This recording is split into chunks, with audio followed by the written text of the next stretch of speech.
জাতিসংঘ সেনাবাহিনীর সঙ্গে যোগাযোগ করতে চাইলেও বর্তমান সরকার জাতিসংঘকে সে সুযোগ দেয়নি।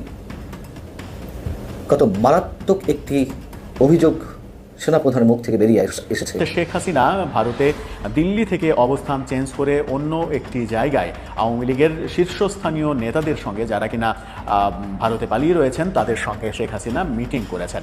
মানবিক করিডোরের বদলে বাংলাদেশ মিয়ানমার সীমান্ত নিয়ে নতুন সিদ্ধান্ত নিতে যাচ্ছে বাংলাদেশ সেনাবাহিনী।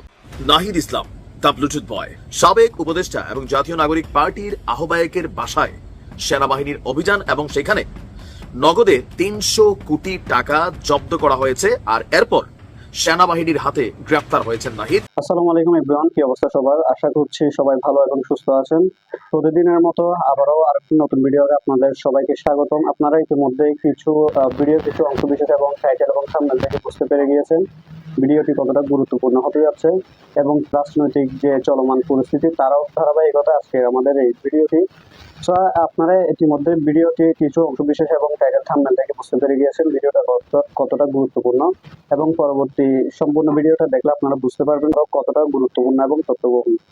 সম্পূর্ণ ভিডিওটি শুরু করার পূর্বে আমি আপনাদেরকে জানিয়ে রাখতে চাই, যারা আমাদের এই চ্যানেলটিতে নতুন অবশ্যই সাবস্ক্রাইব করে পাশে থাকবেন, এবং যারা ইতিমধ্যে সাবস্ক্রাইব করে ফেলেছেন আপনাদেরকে অসংখ্য ধন্যবাদ। তবে চলুন আমরা মূল ভিডিওটি শুরু করি। নাহিদ ইসলাম দ্য ব্লুটুথ বয়, নগদ থেকে নাহিদ বলছি এই নামে ভিডিওগুলো অনেক ভাইরাল হচ্ছে। গেল পরশুদিন থেকে নাহিদ ইসলামের সাবেক পিএর ১৫০ কোটি টাকা হাতিয়ে নেওয়ার যেই অভিযোগ তুলেছিলেন রাশেদ খান, সেই অভিযোগ নিয়ে নাহিদ বলেছেন তার সাথে তার কোনো সংশ্লিষ্টতা নেই। এরই মাঝখানে আজকে সারাদিন সোশ্যাল মিডিয়া প্ল্যাটফর্মে নাহিদকে নিয়ে একের পর এক খবর এসেছে। একটু আগে, মাত্র ঘন্টা খানেক আগে, স্বাধীন নিউজ 24/7 blogspot.com এই ওয়েবসাইটটি একটা নিউজ প্রকাশ করেছে যে সাবেক উপদেষ্টা এবং জাতীয় নাগরিক পার্টির আহ্বায়কের বাসায় সেনাবাহিনীর অভিযান এবং সেখানে নগদে ৩০০ কোটি টাকা জব্দ করা হয়েছে। আর এরপর সেনাবাহিনীর হাতে গ্রেফতার হয়েছেন নাহিদ। আর মুহূর্তের মধ্যেই এই নিউজগুলো সোশ্যাল মিডিয়া প্ল্যাটফর্মে ভাইরাল হয়ে গেছে। অনেকে আলহামদুলিল্লাহ বলেছেন, অনেকে বলছেন একদম জায়গা মতো পড়ছে, নানানজন নানানভাবে উল্লাস করছেন। তবে যারা সচেতন মানুষ তারা নিশ্চয়ই বুঝতে পেরেছেন বিষয়টা কতটুকু সত্য। আসলে বিষয়টা হচ্ছে সম্পূর্ণ গুজব। নাহিদ ইসলাম যদি গ্রেপ্তার হয়, প্রথমে আমাদের গণমাধ্যম যেগুলো মূলধারার, আমি আবারও বলি, অনলাইনে আপনারা আমাদের রাজনৈতিক দলগুলোর যে অফিসিয়াল পেজ আছে বা তাদের নামেও ভুয়া পেজ আছে। কেন ভুয়া পেজগুলো? এই কারণেই যে আওয়ামী লীগের নাম দিয়ে একটা ভুয়া পেজ তৈরি করে এখন 10টা ইউনুস বিরোধী পোস্ট দিলে সেখানে আওয়ামী লীগের নেতা কর্মীরা মনে করবে yes Awami League supporter team. আবার বিএনপির নামে একটা পেজ তৈরি করে সেখান থেকে ইউনুসের নামে 5টা পোস্ট করলে ইয়েস, জামাতের নামে 5টা করলে ইয়েস, জামাতের তারা আবার বাঁশের কেল্লা, কাশের কেল্লা, এরকম বিভিন্ন পেজ তৈরি করে। তো এগুলোর মধ্যে সবগুলো যে অথেন্টিক না সেটা বুঝতে গেলে একটু কষ্ট হচ্ছে ইদানিং সময় ফেসবুকের কারণে। কারণ আগে অফিসিয়াল পেজগুলা ভেরিফাইড হইতো, একটা ব্লুটিক থাকতো। এখন টাকা দিয়া যে কোনো পেজকেই ব্লুটিক দেওয়া যায়। এটাই হচ্ছে সমস্যা, যে সাধারণ মানুষের আসলে বুঝতে সমস্যা হয় যে অনেক টেলিভিশন চ্যানেলের অফিসিয়াল সাইট কোনটা। তবে সেই ক্ষেত্রে ফলোয়ার্স খেয়াল রাখবেন, লাইক কমেন্টগুলো খেয়াল রাখবেন, অথবা নিউজের ক্রাইটেরিয়া খেয়াল রাখবেন। যেই খবরটা ছড়িয়েছে যে আপনার জাতীয় নাগরিক পার্টির আহ্বায়কের বাসা থেকে ৩০০ কোটি টাকা জব্দ, সেনাবাহিনীর অভিযানে গ্রেফতার নাহিদ শীর্ষক শিরোনামে প্রকাশিত এই প্রতিবেদনটি স্বাধীন নিউজ 24/7 blogspot.com তাদের ওয়েবসাইটে খুঁজে পাওয়া গেলেও প্রতিবেদন প্রকাশের তারিখ ও দৃশ্য প্রকাশক হিসাবে সময় টিভির লগোটাও ব্যবহার করা হয়েছে যেন মানুষের কাছে এটা বিশ্বাসযোগ্য হয়। আসলে এটা হচ্ছে টোটালি ভুয়া এবং গুজব। নাহিদ ইসলাম গ্রেপ্তার হয়নি, বা তাকে গ্রেপ্তার তো দূরের কথা, সাবেক আমাদের রানিং উপদেষ্টা আসিফের যে পিএ, তার বিরুদ্ধে যে ৩১৩ কোটি টাকার অভিযোগ, তারই তো এখনো গ্রেপ্তার করা হয়নি। জিজ্ঞাসাবাদ, পাসপোর্ট জব্দ করা হয়েছে, সম্ভবত বিদেশ যেন যাইতে না পারে এরকম অ্যাক্টিভিটিস নেওয়া হয়েছে, কিন্তু এর বাইরে কোনো আমরা কি বলা হয়েছে আর কোনো অ্যাক্টিভিটিস দেখিনি। তো এই খবরটা সম্পূর্ণ ভুয়া, বাট অনেকে এটা নিয়ে সত্য মনে করে ফেলছেন। ওই যে মাঝখানে বললাম যে ফেসবুকে কিছু টাকা কামানোর ইস্যুগুলাতে সাধারণ মানুষ বিপদে পড়ে যে কোনটা সঠিক কোনটা ভুল। আমার নামেও অনেকগুলা ফেসবুকে পেজ আছে, ইউটিউবে দেখবেন বিভিন্ন চ্যানেলে ভিডিও আপলোড করে। তো এগুলোতে মাঝে মাঝে আমরা নজর দিই, মাঝে মাঝে দেই না। তবে আমাদের নাম দিয়ে আইডি বানিয়ে সেখান থেকে বিভিন্ন ধরনের পোস্ট দেওয়া হয়, কিন্তু প্রকৃত ফেসবুক পেজ বা আইডি অনেকেই চিনেন না, চিনা বিভিন্ন সময় বিভিন্ন ধরনের ধোকাবাজির মধ্যে আপনারা পড়ে যান। যাই হোক, নাহিদ ইসলাম ফ্রি আছে, তিনি গ্রেপ্তার হননি, আর তার বিরুদ্ধে পার্সোনালি অভিযোগ নাই। তার সাবেক তিনি সাবেক উপদেষ্টা এবং তার যে পিএ, তার বিরুদ্ধে অভিযোগ আছে। এটা খতিয়ে দেখা হচ্ছে। সাবেক প্রধানমন্ত্রী এবং আওয়ামী লীগ সভানেত্রী শেখ হাসিনাকে নিয়ে একটি খবর ঘুরে ফিরে বেড়াচ্ছে। শোনা যাচ্ছে শেখ হাসিনা ভারতে দিল্লি থেকে অবস্থান চেঞ্জ করে অন্য একটি জায়গায় আওয়ামী লীগের শীর্ষস্থানীয় নেতাদের সঙ্গে, যারা কিনা ভারতে পালিয়ে রয়েছেন, তাদের সঙ্গে শেখ হাসিনা মিটিং করেছেন। এরকম খবরকে কেন্দ্র করে একটি ভিডিও ছড়িয়ে পড়েছিল, কিন্তু পরে দেখা গেছে যে ভিডিওটি আসলে সত্য ভিডিও না, সেটা শেখ হাসিনার ভিডিও না, সেটা পাকিস্তানের একটা ভিডিও। রিউমার স্ক্যানার সেটাই জানিয়েছে যে ভিডিওটা মিথ্যা। কিন্তু ভারতীয় গণমাধ্যম সহ ভারত থেকে নানাভাবে বলার চেষ্টা করা হচ্ছে যে শেখ হাসিনা আওয়ামী লীগের শীর্ষ নেতাদের সঙ্গে বৈঠক করেছেন। এই শীর্ষ নেতাদের মধ্যে কারা রয়েছে? আওয়ামী লীগের সাধারণ সম্পাদক ওবায়দুল কাদের, প্রথমবারের মতো তিনি প্রকাশ্যে আসছেন বলে জানা গেছে।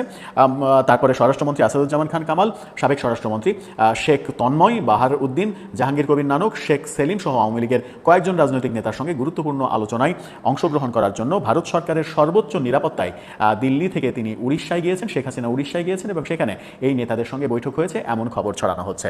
কিন্তু দিল্লি থেকে উড়িষ্যায় যাওয়ার যে ভিডিওটা প্রকাশ করা হয়েছে, সেই ভিডিওটা আসলে ফেক ভিডিও, সেটা স্পষ্ট রিউমার স্ক্যানার জানিয়ে দিয়েছে সেই ভিডিওটা ফেক। কিন্তু সাবেক প্রধানমন্ত্রী শেখ হাসিনার এই মিটিংয়ের যে খবর, সেই খবরটাও কি ফেক?